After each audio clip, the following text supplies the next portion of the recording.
കമലേഷ് കൂടി എന്നോടൊപ്പം തിരുവല്ലയിൽ നിന്ന് ചേരുകയാണ്. നോക്കാം എന്താണ് തിരുവല്ലയിലെ സാഹചര്യമെന്ന്, ക്യാമ്പുകളിൽ, ഒപ്പം തന്നെ പൊതുവെ മഴയുടെ അന്തരീക്ഷം എന്താണെന്നൊക്കെ നമുക്ക് പരിശോധിക്കാം. Kamlesh, good morning. കമലേഷ് നൽകിയ ആ വാർത്ത, ക്യാമ്പുകളിൽ നിന്നുള്ള ദൃശ്യം ഞാൻ കാണുകയായിരുന്നു. 160 മനുഷ്യർ. എങ്ങനെയാണ് കമലേഷ് ഇത്രയധികം ചുരുങ്ങിയ സൗകര്യങ്ങളിൽ ജീവിക്കുന്നത്? 2 ടോയ്ലറ്റുകൾ മാത്രം. അത്യാവശ്യ കാര്യങ്ങൾക്ക് എങ്ങനെ അവർക്ക് മുന്നോട്ട് പോകാൻ കഴിയും? മരുന്നില്ല, കിടക്കാൻ പായയില്ല, ഭക്ഷണത്തിന് ലഭ്യതക്കുറവ്, ഇതൊക്കെ അവർ പറയുകയാണ്. പക്ഷെ നമ്മളിത് ശ്രദ്ധയിൽപ്പെടുത്തുമ്പോൾ കുത്തിത്തിരിപ്പാണ് എന്ന മറുപടിയാണ് നമുക്ക് കിട്ടുന്നത്.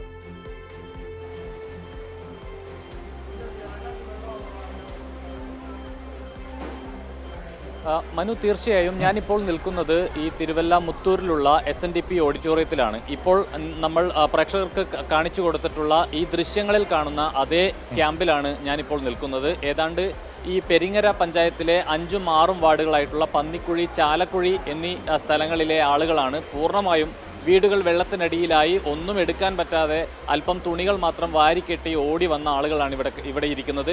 അവർ ഏതാണ്ട് ഒരു 65 കുടുംബങ്ങളിൽ നിന്നുള്ള 160-ലേറെ ആളുകൾ ഇവിടെയുണ്ട്. 165ഓളം ആളുകൾ ഇവിടെയുണ്ട്. പക്ഷേ നമ്മൾ ഈ വാർത്തയിൽ പറഞ്ഞതുപോലെ തന്നെ ആകെ 2 ശുചിമുറികളാണ് ഇവിടെയുള്ളത്. അതിൽ തന്നെ ഒരെണ്ണം മാത്രമേ അവർക്ക് ഉപയോഗിക്കാൻ കഴിയുന്ന നിലയിൽ പ്രവർത്തിക്കുന്നുള്ളൂ എന്നുള്ളതുകൂടി അവർ പറയുകയാണ്. മറ്റ് പ്രധാനപ്പെട്ട കാര്യം എന്ന് പറയുന്നത്, ഇത് ഈയൊരു ക്യാമ്പിലെ മാത്രം കാഴ്ചയല്ല. കഴിഞ്ഞ ദിവസങ്ങളിലെല്ലാം പല ക്യാമ്പുകളിലെയും ദുരവസ്ഥ നമ്മൾ പ്രേക്ഷകർക്ക് മുന്നിൽ വെച്ചിട്ടുണ്ട്. അതിൽ പലയിടങ്ങളിലായി ഈ പറഞ്ഞതുപോലെ തന്നെ വെളിച്ചമില്ലാത്ത, ഇവിടെ ഞാൻ നേരത്തെ പറഞ്ഞതുപോലെ തന്നെ ഒരു എഴിഞ്ഞില്ലം സ്കൂളിൽ കൃത്യമായി രാത്രികളിലെല്ലാം ഇരുട്ടാണ് അവിടെയുള്ളത്. അവിടെ വെളിച്ചമില്ലാത്ത സാഹചര്യമുണ്ട്. നിലവിലിപ്പോൾ ഇവിടെയുള്ള, അതായത് ഈ SNDP ഓഡിറ്റോറിയത്തിലെ ഈ ക്യാമ്പിൽ നിരവധി ആളുകളുണ്ട്. അവരുടെ പ്രശ്നങ്ങൾ ഇന്നലെ നമ്മൾ സംസാരിച്ചിരുന്നതാണ്. മന്ദിരത്തിലെ 100-ാം നമ്പർ ക്യാമ്പായത്. ഞങ്ങൾ ഈ ചാലക്കുഴി ഭാഗത്ത് കിടക്കുന്ന ആൾക്കാരാണ്. അക്കരത്തെ ആൾക്കാരാണ് കൂടുതൽ കിടക്കുന്നത്.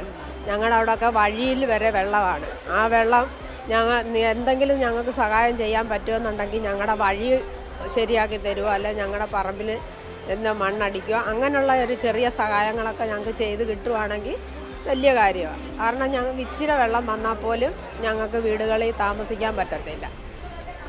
അങ്ങനെയുള്ള എന്തെങ്കിലും സഹായങ്ങളൊക്കെ ഞങ്ങൾക്ക് ചെയ്തു തരുവാണെങ്കിൽ മുഖ്യമന്ത്രി അതൊന്ന് വലിയൊരു ഉപകാരമായിരിക്കും. ഞങ്ങളിപ്പം ഇത്രയും വെള്ളം വന്നിട്ട് തന്നെ ഞങ്ങൾ അത്രയും കുടുംബങ്ങൾ ഈ ഇതിനകത്ത് വന്നിരിക്കുന്നത്. ഞങ്ങൾക്ക് വണ്ടി പോലും പോകത്തില്ലെന്നുള്ള നടന്ന് ഇത്രയും വെള്ളത്തിൽ നീന്തിയാണ് ഞങ്ങൾ വരുന്നത്. ആ വെള്ളത്തിൽ നിന്ന് ഞങ്ങളെ ഒന്ന് കരകയറ്റാൻ പറ്റുമെങ്കിൽ മണ്ണടിച്ച് ഞങ്ങൾക്ക് വഴിയൊന്ന് നികത്തി തരുമോ, എന്തെങ്കിലുമൊക്കെ ഒരു സഹായങ്ങൾ ചെയ്തു തന്നാൽ വലിയൊരു ഉപകാരം. ഈ ദുരിതാശ്വാസ ക്യാമ്പുകളിൽ പോലും വേണ്ട ഒരു ശ്രദ്ധ സർക്കാരിൻ്റെ ഭാഗത്തുനിന്ന് ഉണ്ടാവുന്നില്ല എന്നുള്ളതാണ്. അപ്പോൾ ഇന്നലെ തന്നെ ഇവിടെ ഈ 165ഓളം ആളുകൾക്ക് ഉപയോഗിക്കാൻ ആകെ 2 ശുചിമുറിയാണ്. ഒന്ന് പോയി ഒറ്റ ഒരു ടോയ്ലറ്റേ ഉള്ളൂ ഞങ്ങൾക്ക് ഇപ്പോൾ ഉപയോഗിക്കാനായിട്ട്.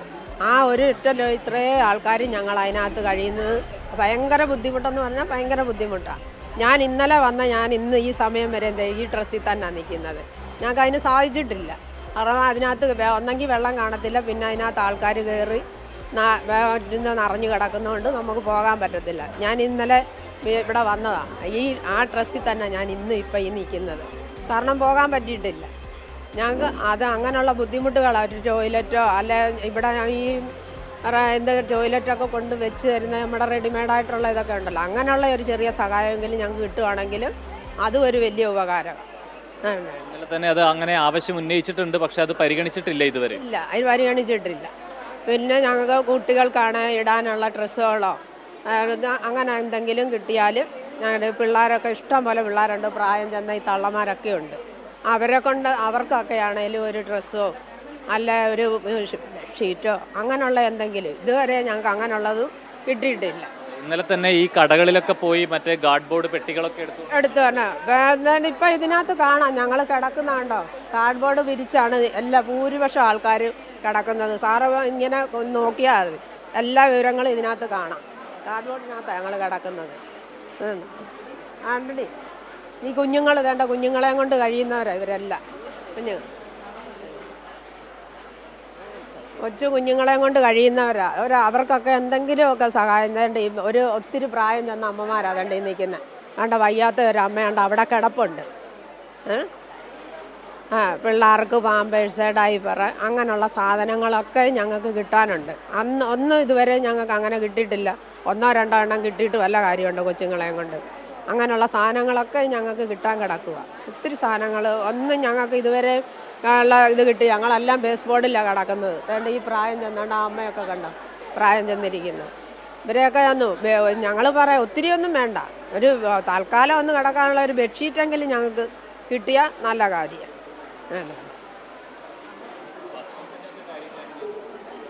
ഭക്ഷണത്തിൻ്റെ ഒക്കെ ബുദ്ധിമുട്ടാണ്.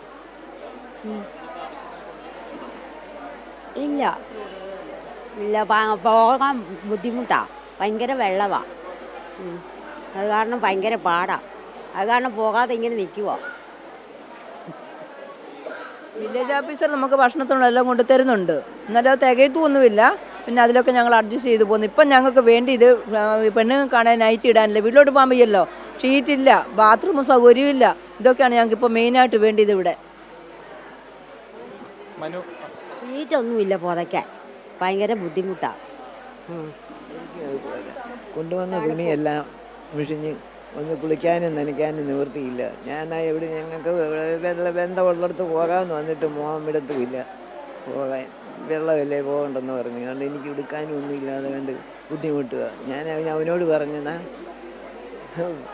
എവിടെയെങ്കിലും പോയി എന്ന് മാറിയിട്ട് കുളിച്ചുമൊക്കെ വരാമെന്ന് പറഞ്ഞപ്പോൾ അവൻ സമ്മതിക്കത്തില്ല, പോകണ്ടെന്ന് പറഞ്ഞു.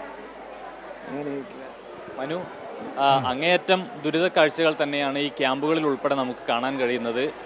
വലിയ നിലയിൽ അവർക്ക് അവരുടെ ഏറ്റവും പ്രധാനപ്പെട്ട ആവശ്യം എന്ന് പറയുന്നത് അവരൊക്കെ ഉടുത്ത തുണിയുമായി ഈ ക്യാമ്പിലേക്ക് വന്ന ആളുകളാണ്. വീടുകളിൽ നിന്ന് പോയി ഈ വസ്ത്രങ്ങൾ എടുത്ത് തിരികെ വരാനുള്ള സാഹചര്യമൊന്നും അവരെ സംബന്ധിച്ച് നിലവിലില്ല. വീട്ടിൽ പോയി കുളിക്കാനുള്ള സൗകര്യമില്ല. ഏതായാലും അവർ പറയുന്നത് ഉടുത്ത ഡ്രസ്സിലാണ് അവരിപ്പോഴും നിൽക്കുന്നത്. ഇന്നലെ വന്നപ്പോൾ തൊട്ടുള്ള അവരുടെ വസ്ത്രങ്ങൾ മാറാനോ കുളിക്കാനോ ഒന്നും അവർക്ക് കഴിഞ്ഞിട്ടില്ല. സ്ത്രീകളെ സംബന്ധിച്ചാണെങ്കിൽ ഈ സാനിറ്ററി നാപ്കിൻ, അതുപോലെ തന്നെ കുട്ടികൾക്ക് ഡയപ്പർ ഉൾപ്പെടെയുള്ള കാര്യങ്ങൾ വേണം. അവർ ഈ അമ്മമാർ പറയുന്നത് ഇന്നലെ നമ്മൾ ഈ ദൃശ്യങ്ങളിൽ കാണുന്നത് പോലെ കാർട്ടൺ ബോക്സുകൾ വിരിച്ചാണ് അവർ പലരും കിടന്നത്. അവർക്ക് പുതക്കാൻ ഒരു പുതപ്പോ അത്തരമുള്ള സൗകര്യങ്ങളോ ഒന്നും ഉണ്ടായിരുന്നില്ല. വളരെ പ്രായമായ ആളുകളൊക്കെ ഈ ക്യാമ്പിൽ കഴിയുന്നുണ്ട്. അത്തരത്തിലുള്ള വലിയ പ്രതിസന്ധിയും പ്രയാസങ്ങളും ഇത് ഏതെങ്കിലും ഒരു ക്യാമ്പിൻ്റെ മാത്രം പ്രശ്നമല്ല എന്നുള്ളതാണ്. കഴിഞ്ഞ ദിവസങ്ങളിലൊക്കെ പലയിടങ്ങളിലുമുള്ള ദുരിതാശ്വാസ ക്യാമ്പുകളിൽ നമ്മൾ എത്തിയിട്ടുണ്ട്. അവിടുത്തെ വാർത്തകളും ദൃശ്യങ്ങളുമെല്ലാം നമ്മൾ പ്രേക്ഷകർക്ക് മുന്നിൽ പങ്കുവച്ചിട്ടുമുണ്ട്. ആ നിലയിൽ വലിയ ബുദ്ധിമുട്ടുകൾ, രാത്രിയായാൽ വെളിച്ചമില്ലാത്ത ക്യാമ്പുകൾ, അതുപോലെ തന്നെ ആവശ്യത്തിന് ഭക്ഷണം ലഭിക്കാത്ത ക്യാമ്പുകൾ, അത്തരത്തിൽ വലിയ വലിയ പ്രശ്നങ്ങൾ, നിരവധിയായിട്ടുള്ള പ്രശ്നങ്ങൾ ഈ ക്യാമ്പുകളിലെല്ലാം ഉണ്ട് എന്നുള്ളതാണ് ഏറ്റവും പ്രധാനപ്പെട്ട കാര്യം. ഏതായാലും നിലവിലിപ്പോൾ ഈ അമ്മയ്ക്ക് എന്തോ പറയണം? 3 മക്കളായിരുന്നു, 3 പനി വന്നാ മരിച്ചത്. പിന്നെ ആരും ഇല്ല മോനെ. അമ്മ തനിച്ചാണ്. മരുമോളെ തല്ലു അടിക്കും, വെള്ളം തരുത്തിട്ട് 5 കുട്ടി കേട്ടെ, ഇന്ന് കുത്തി കേട്ടെടുക്കാൻ പോകണം. വെട്ടിയെന്ന് അവരുടെ പിള്ളേർ പ്രായമായത്. നമുക്ക് തല്ലാൻ നോക്കുമോ? തല്ലി നമ്മളുണ്ടോ? അങ്ങനെ എപ്പോഴും തല്ലു അടിക്കാൻ. ഇത് കണ്ടോ, 2 കൈയും വയ്യായിരുന്നു. ഇത് കണ്ടോ, മാംസം ഞുന്തി വന്നാൽ അവരാകാരം തരത്തില്ല. വേണ്ട, ഇത് കണ്ടോ പൊന്നുമണി, ഇത് കണ്ടോ, മാംസം എല്ലാം തരുന്നുണ്ട്. എന്നാൽ പോലും ഒന്നും തികയുന്നുമില്ല, ഒന്നുമില്ല. ഈ പ്രായമുള്ളവർക്ക് മാത്രമേ എന്തൊരു ബെഡ്ഷീറ്റോ പുതപ്പോ കിടക്കാനോ എന്തെങ്കിലും ഒരു കിടപ്പാടോ എന്തൊക്കെ കണ്ടിച്ച് കളഞ്ഞ ഓപ്പറേഷൻ ചെയ്തു. 5 അതാണ് അവർക്ക് പ്രായമായവർക്കെങ്കിലും അവർ വസ്ത്രങ്ങളും മറ്റ് പുതപ്പ് ഉൾപ്പെടെയുള്ള കാര്യങ്ങൾ എത്തിക്കണം എന്നുള്ള ഒരു ആവശ്യമാണ്. വളരെ ന്യായമായ ഏറ്റവും പരിമിതമായ ആവശ്യങ്ങൾ മാത്രമാണ് അവർ മുന്നോട്ട് വെക്കുന്നത്.